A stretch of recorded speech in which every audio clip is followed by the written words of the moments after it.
All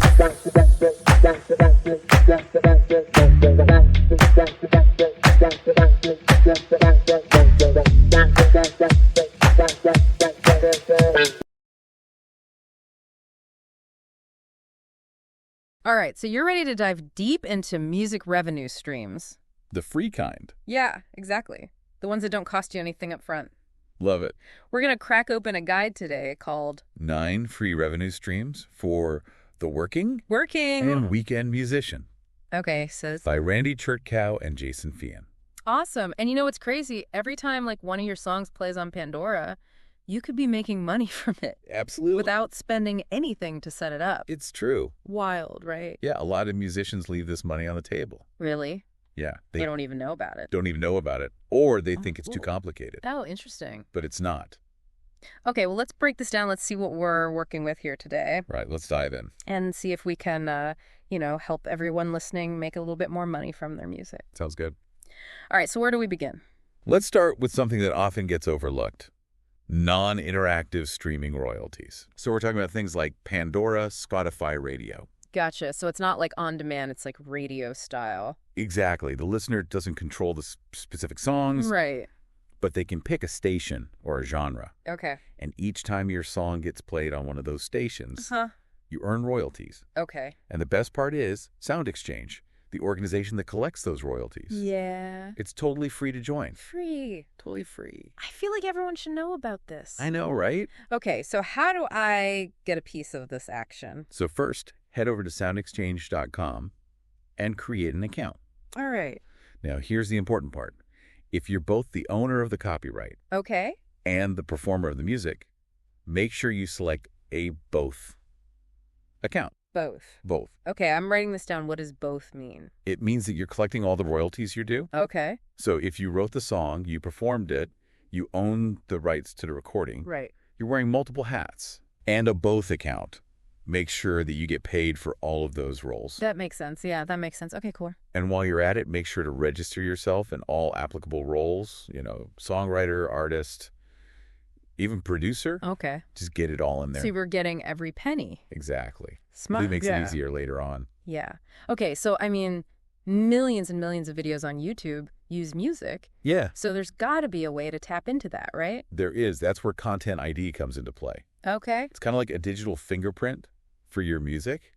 So you can claim revenue from anyone using your tunes in their videos. So if somebody uses my song in their travel vlog, they upload it, I get paid. You got it. Even if I don't know them. That's right. Oh, wow. YouTube's running ads on their videos. Right. A portion of that ad revenue comes back to you. Okay. I'm liking this already. Yeah, it's great. But I've heard registering with YouTube directly for Content ID can be a little tricky. Yeah, it can be. What are my options if I, don't want to mess with that?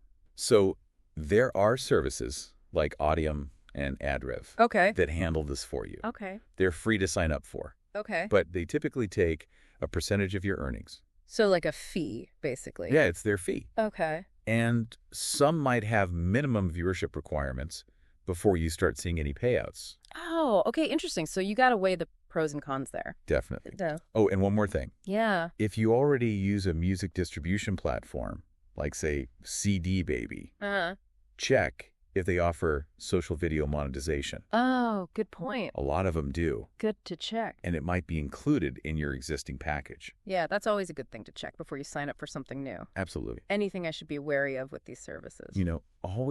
Always read the fine print. Okay. The terms and conditions. Right. You want to make sure you understand how much they're charging, how often they pay out, any other little details before you sign up.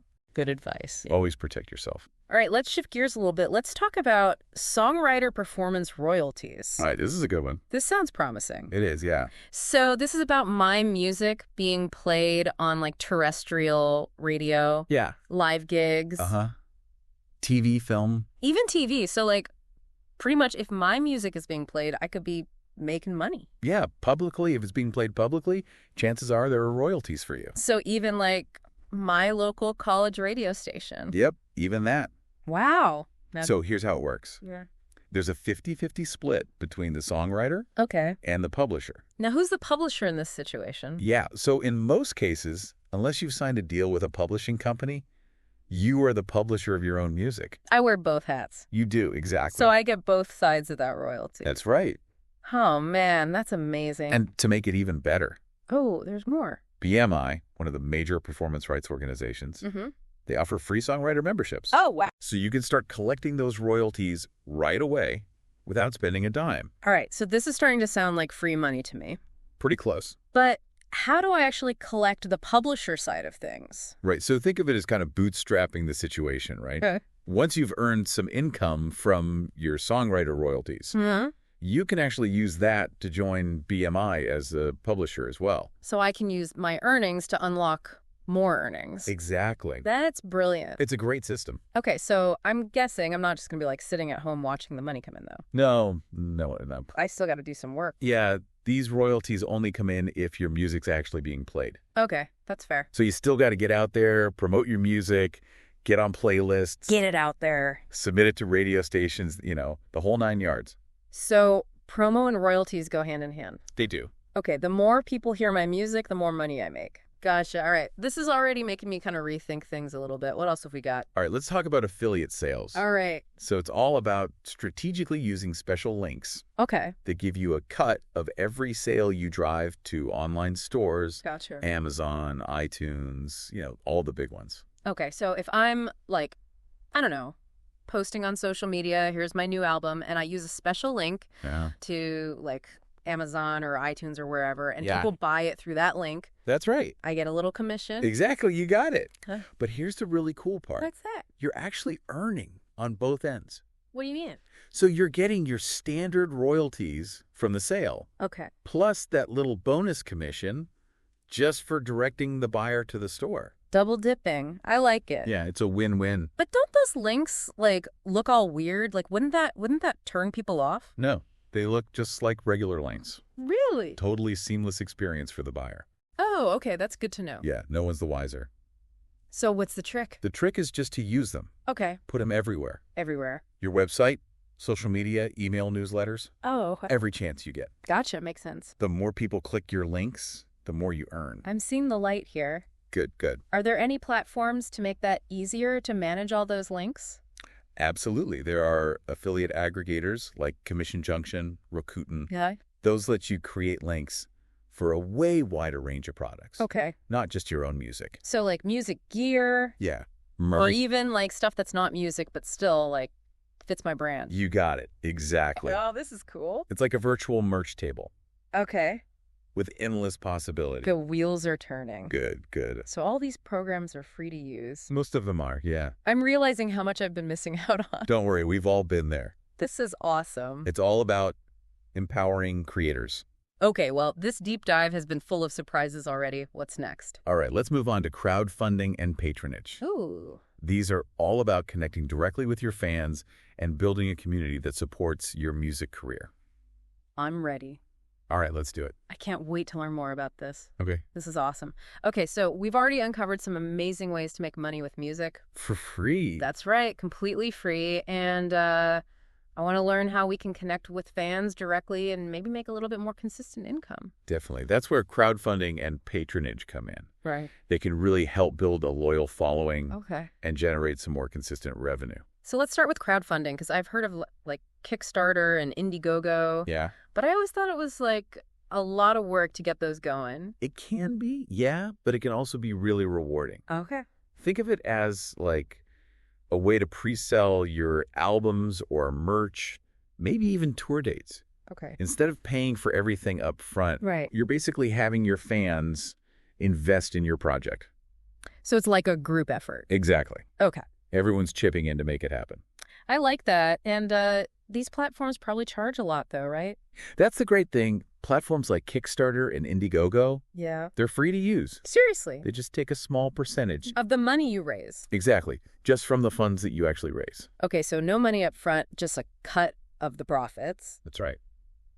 I like that, but I imagine it still takes a ton of work to get it off the ground. It does. It's not a magic solution. Okay. You have to really plan it out carefully, have a great campaign. Right. Put a lot of work into promoting it. Gotcha. And honestly, it's not always a guarantee. Really? Yeah, over 44% of music campaigns on Kickstarter actually fail. 44%. That's a lot. It is. So what makes these campaigns fail? One of the biggest reasons is people don't offer a clear value proposition. Okay. You really have to articulate why your project is special. Why should people care? Yeah. And what do they get out of supporting it? So, like, I can't just be like, hey, give me money, I want to make an album. Right, you've got to have a story. Got to get them invested. Exactly. Okay. Another big mistake is not building enough excitement before you even launch the campaign. Okay. You really want to start generating some buzz. Right. Building that community way before you launch. So you have fans ready to go from day one. Exactly. Okay, that's smart. That's smart. What other, like, pro tips do you have? One really good strategy is to offer a low barrier reward. Okay. Like maybe a $1 digital download or something. Something that's super easy for even casual fans to get involved. Gotcha. Okay. Just something to hook them in. And then they can always upgrade later. Absolutely. Smart. So it's all about that momentum. That's right.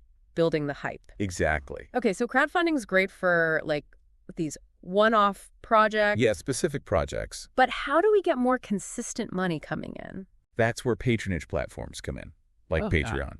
Oh. Those let your fans support you with monthly contributions. Oh, okay. So it's more like a subscription. It is. It's like building a membership community. For my music career. Exactly. Okay. Instead of those one-time contributions, it's ongoing. I like that. That sounds more stable. It is much more stable. But why would fans want to do that? That's where you get to be creative. Okay. Offer valuable rewards that make them feel like VIPs. Okay. So think behind-the-scenes content, early access to new music, Okay. maybe even private online concerts, Q&A sessions. Oh, okay. So it's like different levels. Exactly. Different tiers. Of support, get different things. You got it. Okay, I like that. It's about community and making them feel special. Yeah, okay. And just like Kickstarter, Patreon's free to use. Another free one. Nice. They just take a percentage of your earnings. So it's that same model. Yeah. No upfront cost, just a cut of what you make. It works. Seems pretty fair to me. It is. It's a win-win for creators and the platforms. Everybody wins. Exactly. I like it. All right, so speaking of supporting, what about donations? Oh, yeah. Good old donation. You know, you see those little tip jar links on websites and stuff. All the time. I always wondered if those actually work. You know, they can be surprisingly effective. Really? Especially with cashless payments being so popular. Okay. It's easy. You just have your PayPal or Venmo link. Yeah. Right there. People can just click and support you. Okay. Super easy. Yeah, and I don't have to carry around a physical tip jar. Exactly. That's a plus. No more lugging that around. All right, so how do I make sure people actually use these tip jars, though? Visibility, make sure it's easy to find. Okay. Put it on your website, social media, anywhere people interact with you. Gotcha. And here's a pro tip, QR codes. QR codes. They can be amazing. I usually just see those for menus at restaurants. Yeah. Okay, how do they work for tips?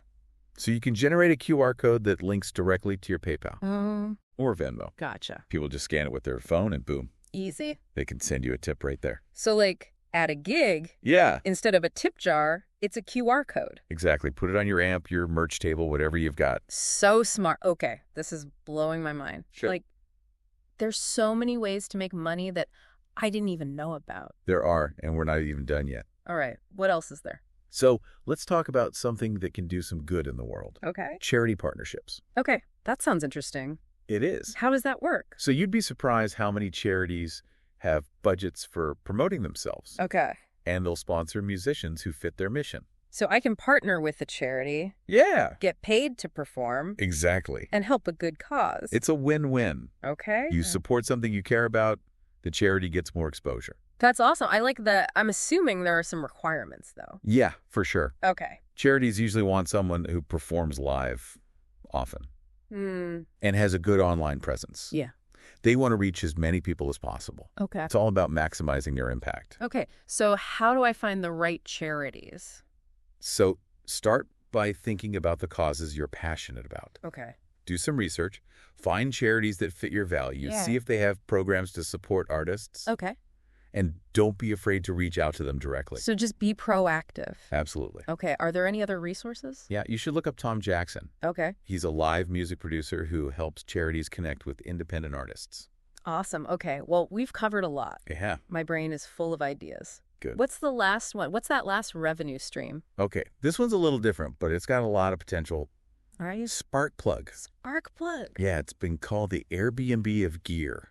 What? I've never heard of that. What is that? So it's a peer-to-peer marketplace. Okay. Where you can rent out your music equipment, your rehearsal space, even recording gear. Wait, so if I have like an extra amp or a drum set or even an extra room, I can make money off of that. Exactly. That's crazy. It's a great way to monetize those assets that are just sitting around. And this platform probably takes a cut, right? Nope. It's free to use. Another free one. Yep. Wow. Okay, this is amazing. They just take a small percentage of each rental transaction. Okay, so that same model we've been seeing. Yep. Free to use, just a cut of the earnings. It works. I like it. And the potential earnings can be really good. Really? Especially during big music events. Okay, like what? Give me an example. So musicians in Austin during South by Southwest, they were making, on average, like $700 just by renting out their gear. $700? Yeah. Just for renting out stuff I'm not even using. Exactly. That's crazy. So it's a great way to,